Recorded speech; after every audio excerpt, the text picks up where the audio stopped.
안녕하세요, 여러분. 저는 한국과 미국에서 30년 넘게 노인 건강을 돌봐온 영양 전문의입니다. 오늘 저는 여러분이 매일 먹는 소고기에 대해 완전히 다른 시각을 갖게 될 충격적인 진실을 공개하려고 합니다.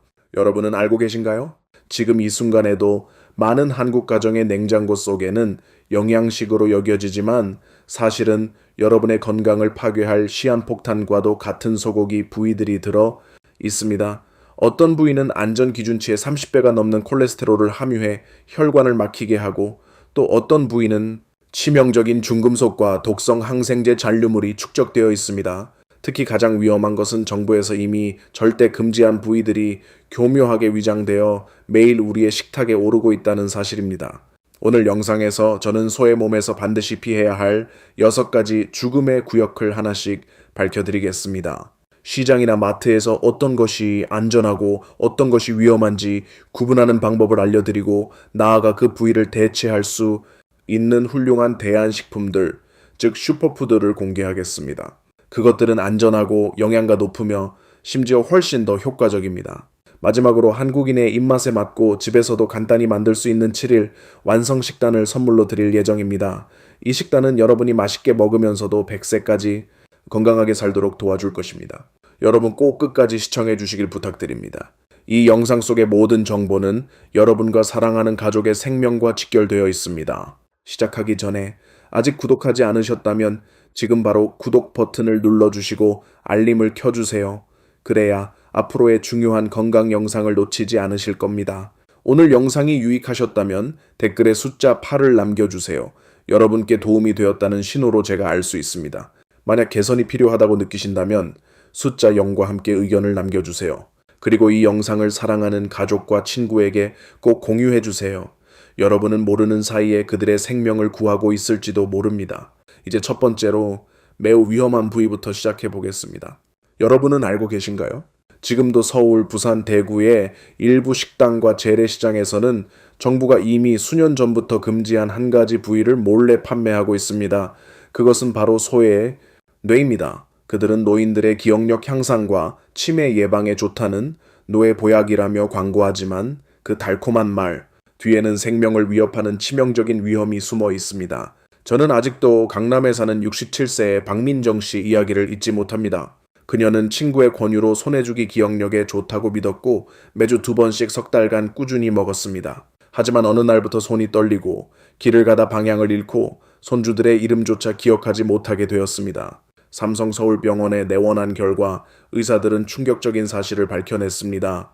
그녀는 출처가 불분명한 소의 뇌를 섭취하면서 치명적인 단백질에 감염된 것이었습니다. 이건 결코 한 사람의 이야기가 아닙니다. 한국식품의약품안전처에 따르면 2003년 이후 지금까지 안전하지 않은 소의 뇌 섭취와 관련된 의심 사례가 12건 이상 보고되었습니다. 그렇다면 왜 소의 뇌가 그렇게 위험할까요? 이유는 프리온이라는 특수한 단백질 때문입니다. 하버드 의대 연구진은 이를 절대 파괴되지 않는 살인자라고 부릅니다. 프리온은 세균이나 바이러스처럼 생명체가 아니기 때문에 일반적인 소독이나 고온 조리로는 절대 사라지지 않습니다. 100도에서 몇 시간씩 끓이거나 굽거나 압력으로 익혀도 프리온은 그대로 남아있고 여전히 치명적입니다. 이런 이유로 한국, 일본, 미국 그리고 유럽연합 전체는 2000년대 초부터 소의 뇌 판매 및 섭취를 전면 금지했습니다. 영국 국립신경연구소는 2019년에 충격적인 연구 결과를 발표했습니다. 단 0.1g 소금 한 알 크기의 프리온만 인체에 들어가도 치유 불가능한 뇌에 퇴행성 질환을 유발할 수 있다는 것입니다. 프리온은 뇌로 침투해 건강한 신경세포를 병든 세포로 변형시키고 결국 뇌조직에 구멍을 내어 스펀지처럼 만들어버립니다. 이것이 바로 인간형 관구병, 즉 해면상 뇌증이라 불리는 병입니다. 만약 여러분이 소의 뇌가 가장 위험한 부위라고 생각하신다면 잠시만 기다려주세요. 거의 아무도 주목하지 않지만 우리 식탁에 은밀히 스며들고 있는 또 하나의 부위가 있습니다. 그것은 바로 소의 척수입니다. 그리고 놀랍게도 많은 사람들이 이것을 골수와 혼동하고 있습니다. 하지만 이 실수는 생명을 잃을 수도 있는 치명적인 오류입니다. 여러분도 주변에서 소골수탕은 뼈를 튼튼하게 하고 피를 보충해준다, 면역력을 높이고 젊음을 되찾아준다는 말을 들어본 적 있으신가요? 하지만 저는 분명히 말씀드립니다. 한국 보건당국은 이미 오래전부터 경고했습니다. 소의 척수는 뇌, 다음으로 위험한 부위이며 절대 먹어서는 안 됩니다. 인천에 사는 72세의 은퇴교사 최성호 씨의 이야기를 들려드리겠습니다. 그는 늘 건강을 위해 운동하고 식단을 관리하며 몸에 좋은 음식을 찾는 분이었습니다. 어느 날 지인이 소골수탕이 건강에 백금이라며 특히 노인의 뼈에 좋다고 추천하자 그는 주저없이 사 먹기 시작했습니다. 그러나 6개월 뒤 손발이 떨리고 걸음이 흔들리며 단기 기억을 잃는 증상이 나타났습니다. 서울대병원 진료 결과 그는 실제로 골수가 아닌 척수를 먹었던 것이 밝혀졌습니다. 이것이 제가 오늘 꼭 경고드리고 싶은 가장 위험한 함정입니다. 많은 사람들이 골수와 척수를 구분하지 못합니다. 골수는 대퇴골이나 정강이뼈 같은 뼈 속에 있으며 출처가 명확하다면 비교적 안전합니다. 하지만 척수는 소의 척추를 따라 이어진 신경조직으로 신경세포와 신경전달 물질이 밀집되어 있습니다. 바로 여기가 뇌 다음으로 프리온 단백질이 가장 많이 존재하는 부위입니다. 한국국립보건연구원은 2018년 조사에서 충격적인 사실을 발표했습니다. 응답자의 45%가 골수와 척수의 차이를 몰랐고 그중 60% 이상은 모든 소에 골수는 몸에 좋다고 믿고 있었다는 것입니다. 이런 오해로 인해 수많은 가정이 알지 못한 채 독을 먹고 있는 셈입니다. 미국 질병통제예방센터 CDC는 2017년 연구에서 척수의 프리온 농도가 일반 소고기보다 10배 높다고 밝혔습니다. 더 무서운 건 도축 과정에서 척수가 쉽게 터져 다른 부위 고기와 섞인다는 점입니다. 영국 케임브리지대 연구에서는 단지 콩알만한 척수 조각 약 0.5g만으로도 수백만 개의 프리온 입자가 인체에 침투할 수 있다고 밝혔습니다. 왜 척수가 특히 위험하냐면 일반적인 조리로는 절대 제거할 수 없기 때문입니다. 일본 생의학 연구소는 척수를 121도에서 2시간 동안 끓이는 실험을 했습니다. 이 온도는 병원에서 의료기구를 소독할 때 사용하는 수준입니다. 결과는 충격적이었습니다. 그렇게 가열해도 프리온의 95% 이상이 살아남았고 여전히 감염력을 유지했습니다. 이제 소의 세 번째 위험한 부위에 대해 이야기해 보겠습니다. 여러분은 독으로 독을 제압한다거나 소의 쓸개즙을 마시면 간에 좋다 라는 말을 들어본 적이 있나요? 저는 인정해야 합니다. 30년 동안 의료 현장에서 일하면서 이러한 잘못된 믿음으로 인해 발생한 비극적인 사례들을 너무나 많이 보았습니다. 오늘 저는 아직도 많은 한국인들이 믿고 있는 가장 위험한 민간요법 중 하나의 진실을 밝히려 합니다. 그것은 바로 소의 쓸개즙을 마셔간 질환을 치료한다는 것입니다. 저는 아직도 2019년 10월 서울 아산병원 응급실에서 있었던 그 밤을 잊지 못합니다.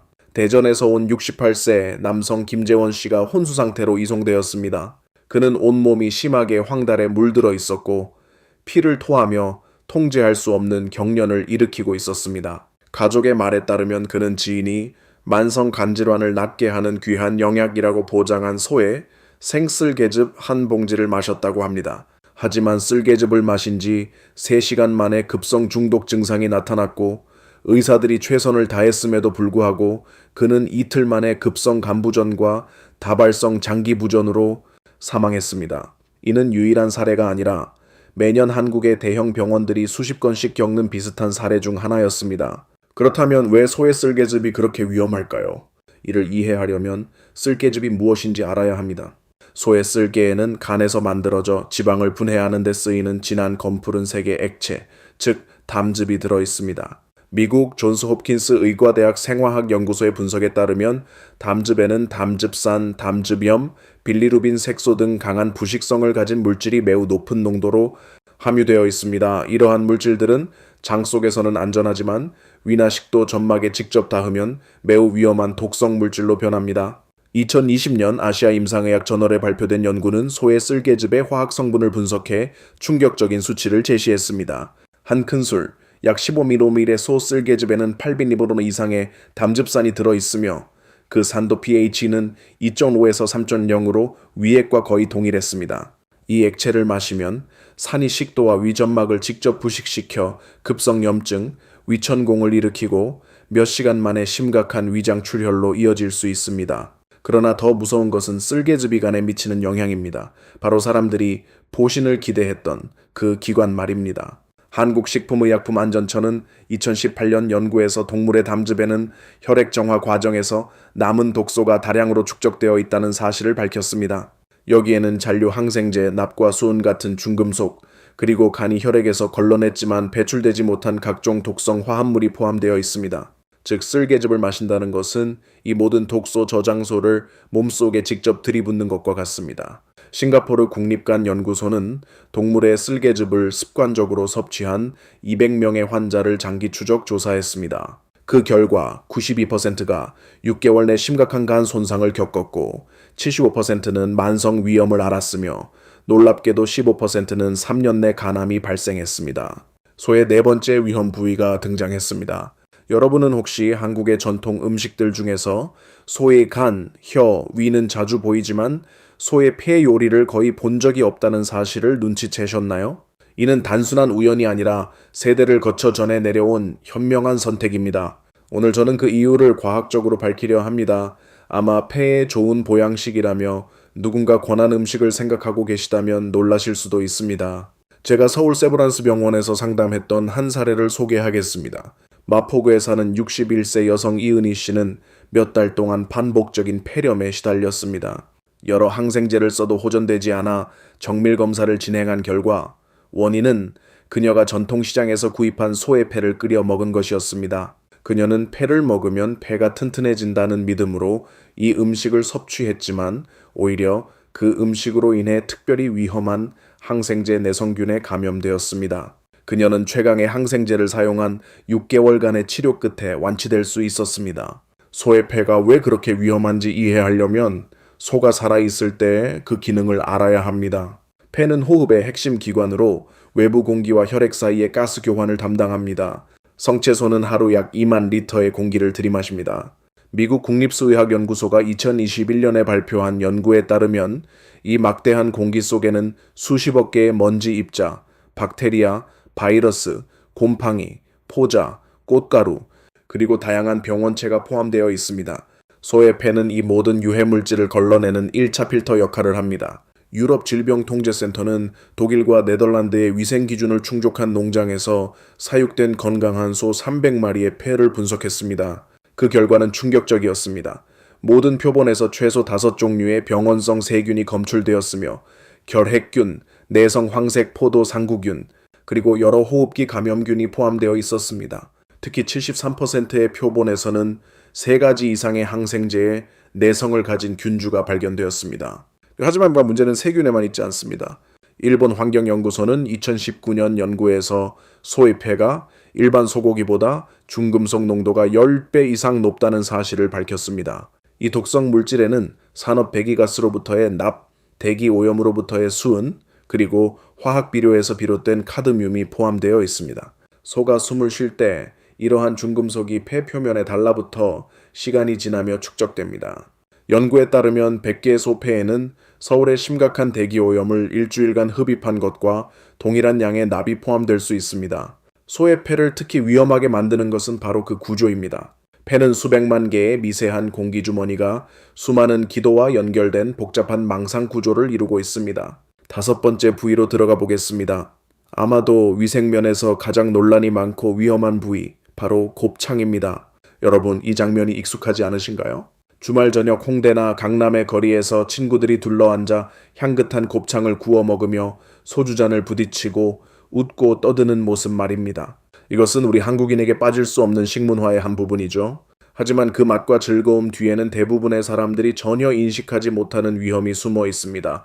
단 몇 시간 만에 즐거운 식사가 의학적 악몽으로 변할 수도 있는 위험 말입니다. 작년 3월 저는 연세대학교 병원에서 심각한 감염 사례의 의료 자문을 맡게 되었습니다. 5명의 친구들 모두 55세에서 62세 사이였는데 이태원에 있는 꽤 유명한 곱창집에서 모임을 가졌습니다. 그들은 곱창구이를 시켜 전통적인 방식으로 소주를 많이 마셨습니다. 단 6시간 후 5명 모두가 극심한 복통과 끊임없는 구토 그리고 혈변 증세를 보였습니다. 병원 검사 결과 모두 고독성 대장균 E, 코리에 의한 심각한 폐혈증에 걸려 있었는데 이 균은 치료가 늦으면 급성 신부전이나 사망까지 초래할 수 있는 매우 위험한 균이었습니다. 다행히 제때 응급치료를 받아 목숨은 건졌지만 그중 2명은 3주 동안 투석 치료를 받아야 했고 영구적인 신장 기능 저하가 남았습니다. 그렇다면 곱창이란 정확히 무엇이며 왜 이렇게 위험한 걸까요? 곱창은 소의 소장, 대창은 대장을 말합니다. 즉 소화된 음식물과 배설물이 모여 외부로 배출되기 직전의 마지막 소화기관이죠. 2020년 미국 코넬 대학교의 연구에 따르면 소의 장 내부 표면에는 500종이 넘는 다양한 세균이 서식하고 있으며 그 중에는 사람에게 매우 위험한 병원균인 이코리 5EN57, 살모넬라, 캠필로박터, 그리고 여러 기생충들이 포함되어 있습니다. 2022년 한국식품안전연구원은 전국 200개 곱창 전문점을 대상으로 불시조사를 실시했습니다. 결과는 충격적이었습니다. 무작위로 수거한 곱창 샘플의 62%에서 세균 농도가 기준치를 초과했고 45%에서 대장균이 검출되었으며 특히 17%에서는 촌충알이 발견되었습니다. 이 기생충은 사람의 장 속에서 수년간 생존하며 간과 뇌에 심각한 합병증을 유발할 수 있습니다. 문제는 여기서 끝이 아닙니다. 곱창의 구조상 세척이 매우 어렵습니다. 장 내부 표면에는 육모라 불리는 수많은 미세한 주름이 있어 음식물과 세균이 깊숙이 달라붙습니다. 일본 도쿄대학교의 연구에 따르면 깨끗한 물로 30분간 세척하더라도 원래 세균의 40% 이상이 여전히 남아있다고 합니다. 완전히 세척하려면 소금과 식초를 섞은 특수용액에 담가 여러 번 꼼꼼히 문질러야 하지만 모든 식당이 이런 과정을 제대로 지키는 것은 아닙니다. 그리고 위험을 더욱 키우는 것은 우리가 곱창을 먹을 때 술을 곁들이는 습관입니다. 2021년 싱가포르 국립소화기연구소의 발표에 따르면 술은 위산 분비를 감소시켜 우리 몸의 첫 번째 방어벽을 약화시킨다고 합니다. 마지막으로 6번째, 가장 위험하고 가장 치명적이며 너무나 위험해서 정부에서 수년 전부터 절대 판매 금지로 지정한 부위입니다. 먹은 대로 보충된다는 말 들어보셨죠? 이는 오랫동안 우리 한국인의 머릿속에 깊이 자리 잡은 믿음입니다. 빈혈이면 소피, 뼈가 약하면 뼈를, 피로하면 기운을 낸다고 소의 가슴살이나 가오리를 먹는 식이죠. 하지만 오늘 저는 이 오래된 잘못된 믿음을 바로잡으려 합니다. 바로 소피와 가오리탕에 대한 잘못된 건강 신화입니다. 많은 어르신들이 건강을 위해 먹고 있지만 사실은 자신도 모르게 몸을 서서히 병들게 하고 있습니다. 저는 지금도 64세의 퇴직교사 권미숙 씨의 사례를 잊을 수 없습니다. 서울 노원구에 사는 권 씨는 간, 효소 수치가 정상의 3배, 콜레스테롤이 위험 수치를 넘고 중등도 지방간 진단을 받았습니다. 놀라운 점은 그녀가 매우 건강을 챙기는 분이었다는 것입니다. 담배도 술도 하지 않고 운동도 꾸준히 했습니다. 그런데 식습관을 자세히 물어보니 3년 전 경미한 빈혈 진단을 받은 후 이웃의 권유로 일주일에 3번씩 소 피국을 먹었고 영양이 풍부하다는 말에 소위 가오리살을 따로 끓여 함께 먹었다는 겁니다. 그녀는 자신의 건강을 지키고 있다고 믿었지만 사실은 3년간 몸을 서서히 망가뜨리고 있었던 것이죠. 먼저 소피에 대해 이야기해 봅시다. 소피, 즉 응고된 혈액은 붉은색과 철분이 많다는 이유로 자연의 보혈제로 알려져 있습니다. 하지만 2021년 한국영양연구원의 조사에 따르면 소피의 철분은 흡수율이 매우 낮아 인체에 이용되는 비율이 15%에 불과하다고 합니다. 더 큰 문제는 피가 세균이 번식하기에 최적의 환경이라는 것입니다. 단백질과 영양분이 풍부한 혈액은 실온에 2시간만 두어도 세균 수가 수천 배로 증가합니다. 2020년 미국 질병통제예방센터 CDC가 실시한 연구에서는 시장과 마트에서 판매되는 동물 혈액 제품의 82%가 기준치를 초과한 세균을 포함하고 있었고 그 중에는 식중독을 유발하는 살모넬라, 설사를 일으키는 대장균, 그리고 노인에게 치명적인 뇌수막염을 유발하는 리스테리아균이 포함되어 있었습니다. 문제는 많은 가정에서 보관 방법을 모르고 냉장 또는 냉동을 반복하며 세균이 급속히 증식한다는 점입니다. 하지만 소피에는 훨씬 더 장기적인 위험이 숨어 있습니다. 일본 도쿄 간담 연구소의 2019년 연구에 따르면 5년간 2회 이상 동물 피를 섭취한 노인군은 그렇지 않은 군에 비해 지방간 발생률이 3배, 담석 위험이 2배, 만성 간염 발생률이 훨씬 높았습니다. 그 이유는 소피가 매우 높은 콜레스테롤을 함유하고 있기 때문입니다. 100개의 소피에는 380mg의 콜레스테롤이 들어있는데 이는 하루 권장 섭취량의 2배에 해당합니다. 이제 가오리살, 즉 하얗고 쫄깃한 지방 부위를 보겠습니다. 많은 이들이 영양이 풍부하고 기운을 보충한다고 믿지만 사실 이것은 매우 위험한 포화지방 덩어리입니다. 제가 소고기의 6가지 위험한 부위에 대해 말씀드린 후 많은 시청자분들이 제게 이런 질문을 보내주셨습니다. 선생님, 그렇다면 시장에서 어떻게 안전한 부위와 위험한 부위를 구별할 수 있을까요? 이것은 정말 중요한 질문입니다. 왜냐하면 아무리 위험성을 잘 알고 있어도 실제로 구별하는 방법을 모른다면 여전히 가족 식탁 위에 그 위험한 부위를 올릴 수 있기 때문입니다. 오늘 저는 지난 30년 동안 수천 명의 환자들에게 직접 알려드렸던 구별 비법을 여러분께 공개하겠습니다. 먼저 뼛속 골수와 척수의 혼동에 대해 말씀드려야 합니다. 저는 아직도 서울 광장시장에서 있었던 한 오후를 기억합니다. 한 할머니께서 뼛속을 따라 옅은 분홍빛의 골이 있는 뼈 조각을 사려 하셨습니다. 상인은 특별히 영양이 풍부한 골수라고 말했지만 저는 그것이 아주 위험한 척수임을 단번에 알아보았습니다. 다행히 저는 즉시 말씀을 드려 그분이 구입하지 않으셨습니다. 그렇다면 어떻게 구별해야 할까요? 진짜 골수는 대퇴골이나 정강이 뼈 같은 긴 뼈 속에 있으며 색은 상아빛 혹은 옅은 노란색이고 익히면 부드럽고 버터처럼 녹습니다. 구매하실 때는 반드시 상인에게 뼈를 횡단으로 잘라 속을 보여달라고 하세요. 내부의 골수는 옅은 분홍빛 신경 조직이 전혀 섞이지 않아야 합니다. 반면 척수는 완전히 다릅니다. 연한 분홍빛에서 상아색을 띠며 척추를 따라 길게 이어지고 미세한 신경 섬유가 연결되어 있으며 척추뼈와 함께 붙어 있는 경우가 많습니다. 만약 흰색의 신경이나 힘줄이 연결되어 있다면 즉시 거절하셔야 합니다. 마트나 전통시장에서 구입할 때는 반드시 원산지 표시를 확인해야 합니다. 한국 식품안전처 규정에 따르면 모든 소고기에는 사육지, 도축일, 가공시설이 명시된 이력 추적 스티커가 있어야 합니다. 판매자가 이 정보를 제공하지 못하거나 시중가보다 지나치게 싸게 판매한다면, 즉 시중가의 30% 이상 저렴하다면 그것은 적색 경고 신호입니다. 밀수품이거나 불법 유통된 제품 혹은 금지 부위를 처리하여 합법 제품처럼 위장했을 가능성이 높습니다. 이제 많은 분들이 좋아하시는 소 내장, 즉 곱창과 대창에 대해 말씀드리겠습니다. 어떻게 하면 안전한 내장을 구별할 수 있을까요? 첫째는 색깔입니다. 신선한 소 내장은 겉면이 연한 분홍빛에서 상아색을 띠며 깨끗이 손질된 후 안쪽은 옅은 분홍색입니다. 만약 회색빛, 짙은 노란색 혹은 검은 반점이 있다면 그것은 오래되었거나 세균에 오염된 신호입니다. 둘째는 냄새입니다. 신선한 내장은 생고기에 특유한 약한 비린내가 있지만 썩은 냄새나 신냄새, 암모니아 냄새는 전혀 없어야 합니다. 만약 이런 냄새가 난다면 판매자가 아무리 설명해도 절대 구입하지 마세요. 셋째는 탄력입니다. 손가락으로 살짝 눌러보세요. 신선한 내장은 금세 원래 모양으로 돌아옵니다. 눌린 자국이 남거나 지나치게 물컹거린다면 이미 상한 것입니다. 제가 6가지 위험한 부위에 대해 말씀드린 후 많은 분들이 이렇게 물어보셨습니다. 그렇다면 이제 뭘 먹어야 하나요? 뇌를 보강하고 피를 보충하고 에너지를 높이면서도 안전한 음식은 무엇인가요? 이것은 수년간 수백 명의 환자들이 제게 했던 바로 그 질문입니다. 그리고 여러분께 드릴 좋은 소식은 위험한 부위들보다 훨씬 안전하고 영양가 높으며 효과적인 식품이 많이 있다는 것입니다.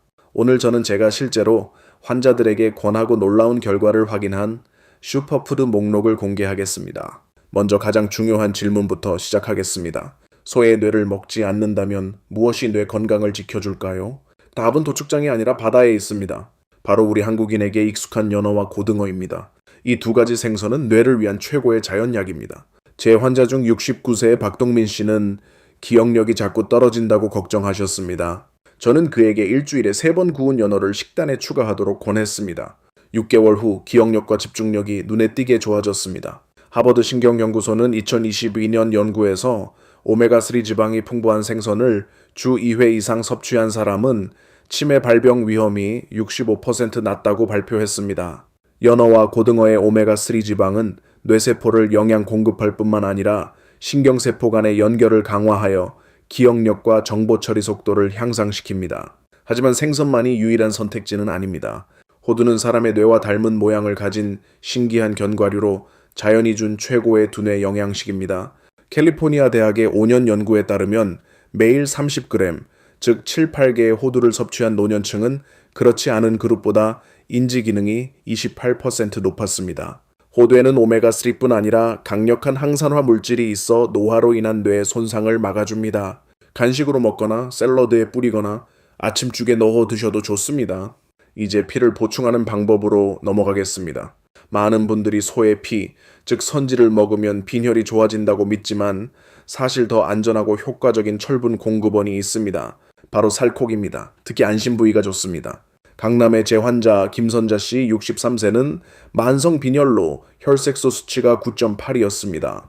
제가 그녀에게 일주일에 4번 150g의 삶은 안심 혹은 구운 안심을 섭취하고 채소와 함께 먹도록 권한 결과 3개월 만에 혈색소 수치가 12.5로 회복되었습니다. 한국영양학회에 따르면 살코기 속 철분은 흡수율이 30%에 달하며 이는 선지의 2배이고 무엇보다 독성이 없습니다. 또 다른 훌륭한 선택은 닭간입니다. 내장을 꼭 먹고 싶다면 닭간이 훨씬 안전합니다. 닭은 수명이 짧고 독소 축적이 적으며 사육 관리가 더 철저하기 때문입니다. 닭간 100g에는 철분이 12mg나 들어있으며 일반 소고기의 3배입니다. 또한 비타민 B12가 풍부해 조혈 기능을 강화합니다. 다만 일주일에 한 번 100g 이하로 드시고 반드시 위생 인증된 믿을 수 있는 곳에서 구입해야 합니다. 식물성 철분 공급원으로는 시금치와 케일이 최고입니다. 하지만 많은 분들이 모르는 중요한 비법이 있습니다. 바로 비타민C가 풍부한 식품과 함께 섭취하면 철분 흡수율이 2배 이상 높아진다는 것입니다. 스위스 공중보건연구소는 비타민C가 식물성 철분의 흡수를 최대 4배 높인다고 밝혔습니다. 마늘과 빨강 피망으로 볶은 시금치 반찬의 식사 후 오렌지를 곁들이면 선지 못지않게 효과적으로 철분을 흡수할 수 있습니다. 마지막으로 소의 가슴 지방 대신 에너지를 보충할 수 있는 건강한 지방원에 대해 말씀드리겠습니다. 포화지방 대신 아보카도와 올리브유 같은 불포화지방을 선택하세요. 아보카도는 지속적인 에너지를 제공하며 심장을 보호하고 나쁜 콜레스테롤을 낮추는 단일 불포화 지방을 풍부하게 함유하고 있습니다. 또한 올리브유, 특히 냉압착 엑스트라 버진 올리브유는 스페인 바르셀로나 대학의 연구에 따르면 뇌졸중 위험을 40%나 줄여줍니다. 여러분은 알고 계셨나요? 인간의 몸은 아주 지능적인 경고 시스템입니다. 몸속에 이상이 생기면 즉시 분명한 신호를 보내 우리에게 알려줍니다. 하지만 문제는 우리 중 많은 사람들이 특히 50세가 넘은 분들은 이러한 신호를 무시하는 경향이 있다는 것입니다. 그냥 배가 좀 아픈가 보지 곧 괜찮아질 거야 또는 오늘 좀 많이 먹어서 그런가 봐 라고 생각하곤 합니다. 하지만 이것이 제가 응급실에서 수없이 보아온 치명적인 실수입니다. 오늘 저는 여러분께 몸이 보내는 이 위험 신호를 정확히 알아차리는 방법을 알려드리겠습니다. 그래야 언제 즉시 행동해야 하는지, 언제 생명의 위협이 닥쳤는지를 구별할 수 있습니다. 먼저 첫 번째 단계부터 말씀드리겠습니다. 식중독의 초기 증상은 위험한 부위를 먹은 후 2시간에서 6시간 이내에 나타납니다. 이 시기는 골든타임입니다. 이때 증상을 인지하고 제대로 대처하면 생명을 구할 가능성이 매우 높습니다. 첫 번째 증상은 극심한 구역감입니다. 참을 수 있는 가벼운 메스꺼움이 아니라 움직이기도 힘들 정도의 강한 오심입니다. 이어서 계속되는 구토가 나타나며 처음에는 먹은 음식이 그 다음엔 노란색이나 초록색의 위액이 나오고 심한 경우 피가 섞여 나오기도 합니다. 복통 또한 무시할 수 없는 신호입니다. 은근한 통증이 아니라 복부 전체가 쥐어짜듯이 아픈 통증으로 몸을 웅크리게 만듭니다. 통증은 주로 명치 바로 아래, 즉 상복부에서 느껴지며 때로는 복부 전체로 퍼질 수도 있습니다. 설사도 매우 빠르게 나타납니다. 냄새가 심하고 색이 이상한 묽은 변이 나오며 특히 피나 점액이 섞인 경우는 매우 위험합니다. 만약 제가 경고드린 부위를 먹은 후 이런 증상 중 하나라도 나타난다면 절대 망설이지 말고 즉시 병원으로 가야 합니다. 두 번째 단계는 훨씬 더 위험한 감염 단계입니다. 보통 12시간에서 48시간 사이에 나타납니다. 이때는 이미 세균이 몸속 깊숙이 침투하여 장기를 손상시키기 시작합니다. 가장 뚜렷한 증상은 고열입니다. 천이 38.5도 이상으로 올라가며 해열제를 먹어도 떨어지지 않습니다. 몸이 심하게 떨리고 따뜻한 방 안에서도 오한이 납니다. 머리가 아파서 일어나지 못할 정도이고 어지럼증과 방향 감각 상실이 동반됩니다. 맥박이 비정상적으로 빨라집니다. 손목이나 목에 손을 대고 1분에 100회 이상 뛰면 위험 신호입니다. 손바닥과 눈이 노랗게 변하기 시작하면 간이 심각하게 손상된 것입니다. 소변색이 짙은 갈색이거나 피가 섞여 있다면 신장에 문제가 생긴 것입니다. 부산에 사는 58세 남성 이상우 씨의 사례가 있습니다. 그는 이 증상들을 이틀 동안 단순 감기라고 생각하고 넘겼습니다. 병원에 도착했을 때는 이미 세균이 혈액까지 퍼져 다발성 장기부전이 진행 중이었고 3주 동안 입원 치료를 받아야 했습니다. 치료비는 2천만 원이 넘었습니다. 하지만 가장 무서운 것은 장기적으로 독소가 축적되는 증상입니다. 이는 수주 또는 수개월에 걸쳐 몸을 서서히 파괴하지만 스스로는 전혀 알아차리지 못합니다. 이유 없는 피로가 계속되고 충분히 잠을 자도 하루 종일 기운이 없습니다. 간 손상은 식욕 저하, 만성 소화불량, 식후 더부룩함으로 나타납니다. 이유 없이 체중이 줄어듭니다. 식습관이나 활동량이 변하지 않았는데 한 달 만에 체중의 5% 이상이 빠진다면 경고 신호입니다. 혈액 검사에서는 간 수치 상승, 신장 기능 저하, 만성 빈혈이 발견됩니다. 이때는 몸이 내부에서 천천히 무너지고 있는 단계입니다. 그렇다면 언제 병원에 즉시 가야 할까요? 다음 중 하나라도 해당된다면 지체하지 말고 바로 가야 합니다. 피를 토하거나 대변에 선혈 또는 검은색 변이 보일 때, 30분이 지나도 복통이 줄지 않을 때, 천이 39도 이상일 때, 피부와 눈이 노랗게 변할 때, 호흡이 힘들거나 숨이 가빠질 때, 맥박이 너무 빠르거나 느릴 때, 의식이 혼미하거나 실신했을 때입니다. 제가 잘 알고 있습니다. 제 모든 경고를 들었음에도 여전히 이렇게 생각하는 분들이 있을 겁니다. 나는 평생 이걸 먹었는데 괜찮았어. 혹은 가끔 먹는 건데 뭐 어때? 저는 여러분을 강제로 말릴 수는 없습니다. 하지만 수많은 불필요한 비극을 직접 지켜본 의사로서 최소한의 안전수칙을 알려드릴 책임이 있다고 생각합니다. 이것을 생명수칙이라고 생각하십시오. 위험을 감수하더라도 최소한 피해를 줄일 수 있는 방법입니다. 아래의 모든 원칙은 제가 수천 건의 실제 환자 사례에서 얻은 교훈입니다. 믿으셔도 좋습니다. 이것이 생과 사를 가르는 기준이 될 수도 있습니다. 먼저 많은 한국인이 사랑하는 곱창과 대창에 대해 이야기해 보겠습니다. 여전히 드시고 싶으시다면 가장 먼저 그리고 가장 중요한 것은 어디서 먹느냐입니다. 값이 싸다고 허가증이 없는 노점이나 작은 식당에는 절대 가지 마십시오. 반드시 식품의약품안전처에 위생안전 인증을 받은 식당을 찾으십시오. 이 인증 표지는 보통 입구나 계산대 근처에 걸려 있습니다. 자리에 앉으면 주저하지 말고 직원에게 곱창을 어떻게 손질하는지 물어보십시오. 믿을 수 있는 식당이라면 최소 3번 이상 소금과 식초로 세척하고 구우기 전에 한번 데친다고 설명해 줄 것입니다. 만약 그들이 대답을 피하거나 불쾌한 반응을 보인다면 그것은 빨간 신호입니다. 즉시 자리를 떠나야 합니다. 음식이 나왔을 때는 익힘 정도를 직접 확인해야 합니다.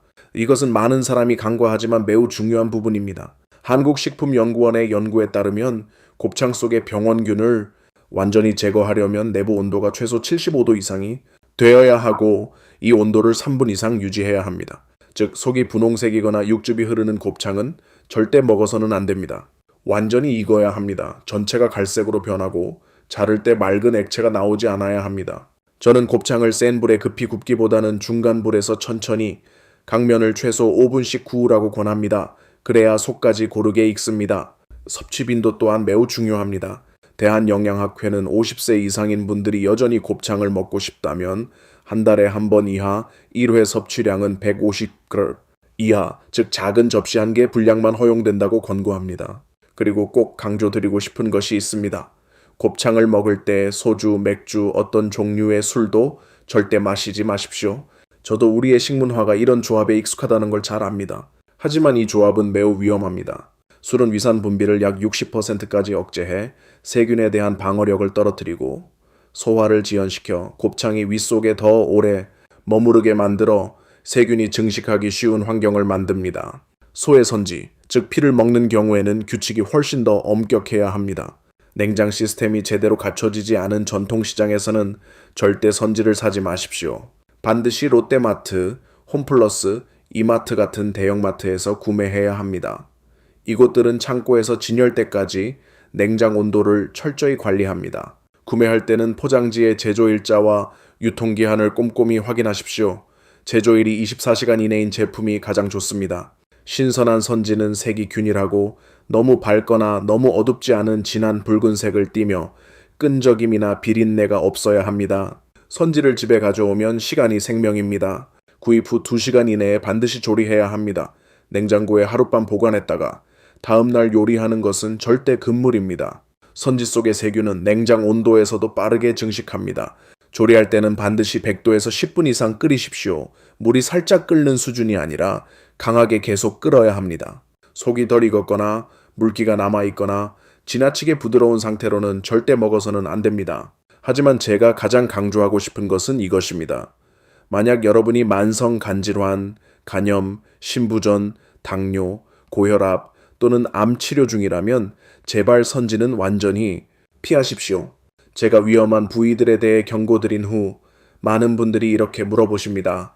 그럼 매일 무엇을 먹어야 하나요? 어떻게 해야 맛있게 먹으면서도 영양을 충분히 섭취하고 건강을 지킬 수 있을까요? 바로 이 질문이 수백 명의 환자분들이 저에게 물어본 내용입니다. 그래서 오늘 저는 여러분께 특별한 선물을 드리려 합니다. 수천 명의 한국 노년층에게 적용해 성공을 거둔 완전한 7일 식단표입니다. 이것은 싱겁고 지루한 다이어트 식단이 아니라 우리 입맛에 익숙하고 조리도 간단하며 무엇보다 100세 건강의 비결이 되는 식단입니다. 월요일, 한 주의 에너지를 가득 채우는 시작의 날, 아침에는 무가당 두유로 끓인 오트밀 죽에 잘게 썬 호두 한 줌과 얇게 썬 사과 반 개를 넣어 드세요. 이 죽은 아침 내내 지속적인 에너지를 공급하고 풍부한 식이섬유로 소화를 도와줍니다. 점심에는 현미밥과 함께 단호박, 두부, 목이버섯, 대파가 들어간 된장 채소국, 소금에 구운 고등어 한 조각, 자연 숙성 김치를 곁들입니다. 저녁은 색감이 고운 채식 비빔밥으로 데친 시금치, 볶은 케일, 차에 썬 당근, 향이 좋은 표고버섯, 반숙 달걀 하나, 볶은 참깨를 뿌리고 고추장을 적당히 넣어 비벼 드세요. 화요일, 두뇌 활력의 날, 아침에는 통밀빵에 버터를 얇게 바르고 삶은 달걀 2개와 무가당 그릭요거트 한 컵에 생 블루베리를 넣어 드세요. 점심은 얇게 썬 소 안심 백과 배추, 연두부, 느타리 버섯이 들어간 김치찌개를 현미밥과 검은 콩과 함께 곁들입니다. 저녁에는 신선한 레몬을 곁들인 연어구이에 미나리, 오이, 방울토마토, 적양파, 호두와 아몬드를 넣은 샐러드를 준비하고 올리브 오일과 사과 식초를 섞은 드레싱을 뿌려 드세요. 수요일 몸속을 정화하는 날, 아침에는 단호박죽에 아몬드와 천연 벌꿀 한 스푼, 구운 아마씨 한 줌을 넣어 드세요. 점심은 닭고기 찢은 살, 차에 썬 오이, 얇게 썬 한국배, 삶은 달걀을 올린 냉면에 식초와 겨자를 살짝 넣어 시원하게 즐기세요. 저녁은 미소된장국에 미역, 두부, 대파, 느타리 버섯을 넣고 브로콜리, 당근, 완두콩이 들어간 야채밥을 함께 드세요. 목요일 면역력 강화의 날, 아침에는 껍질을 벗긴 닭고기에 찹쌀을 조금 넣고 작은 인삼 한 뿌리, 대추, 구기자, 밤을 넣은 가벼운 삼계죽으로 에너지를 보충하세요. 점심은 쇠고기 안심채, 표고버섯 여러 색의 피망, 양파, 시금치를 넣어 참기름과 저염간장으로 살짝 볶은 잡채를 즐기세요.